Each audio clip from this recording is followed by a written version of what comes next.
Kroll, and I'm kind of serving, I've got two hats on today. Speaker, moderator. I'm going to let these two do most of the speaking at the outset, and I'll just do the moderating.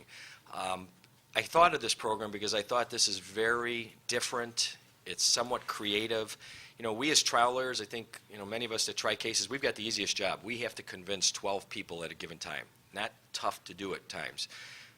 Johnson, Fernicola, they've got to convince millions of people on a daily basis. And so what we're going to learn today is a little bit about the art of storytelling, the history of it, the origin, why it works, and then I'm going to bring in my own spin on, as a trial lawyer, how we use analogies and themes to convince and persuade.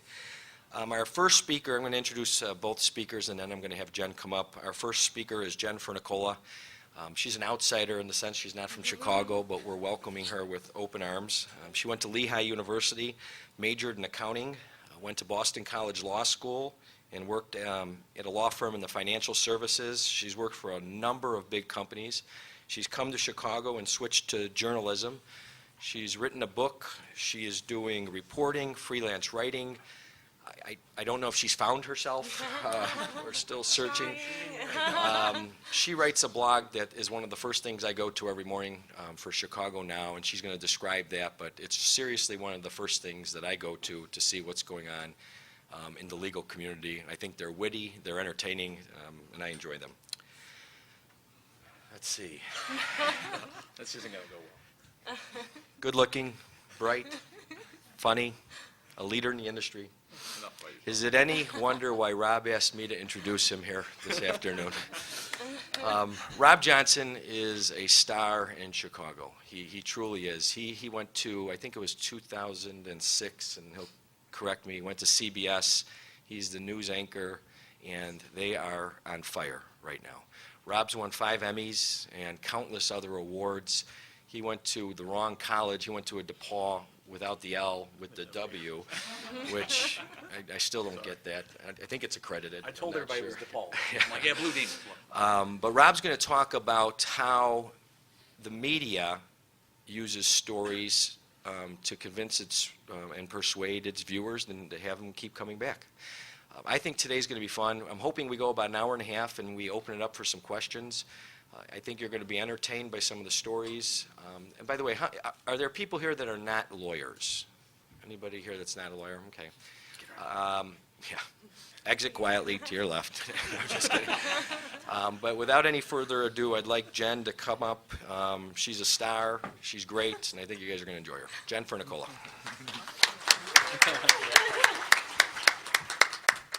Hello. Yes, I'm Jen Fernicola, the young lady who's apparently trying to find herself. And I'm also, as Jeff said, the bartender at chicagonow.com. And in my role as the bartender, I serve up all of the interesting, newly filed cases in and around Chicago. And believe me, there are plenty of stories in those complaints, and I'm happy to share a few of my favorite with you today. But first, we're going to cover what storytelling even is, where it may have begun, and why you should care, why is it important, why does it work, how you can incorporate it in your businesses and practices. So, May, if you would. Oh, is that better? Testing? No, you're good. Okay, good. So what is storytelling? There have been several attempts to define this, the human action, whether verbal or, can I see this, visual, that conveys feelings and thoughts. Storytelling is one person telling another about something. Storytelling is the art of telling stories.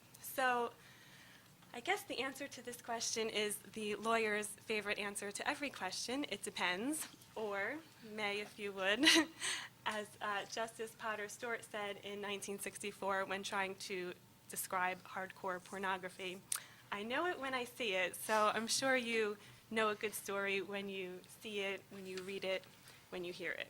So, where did it begin? Humans are the only ones who tell stories, so did it begin with cavemen? James Foster Robinson explores this idea in an article. He says, "Was the first story told around a flickering fire in the gloomy recess of a cave? Did a primitive hunter tell his family about his successful hunt as they devoured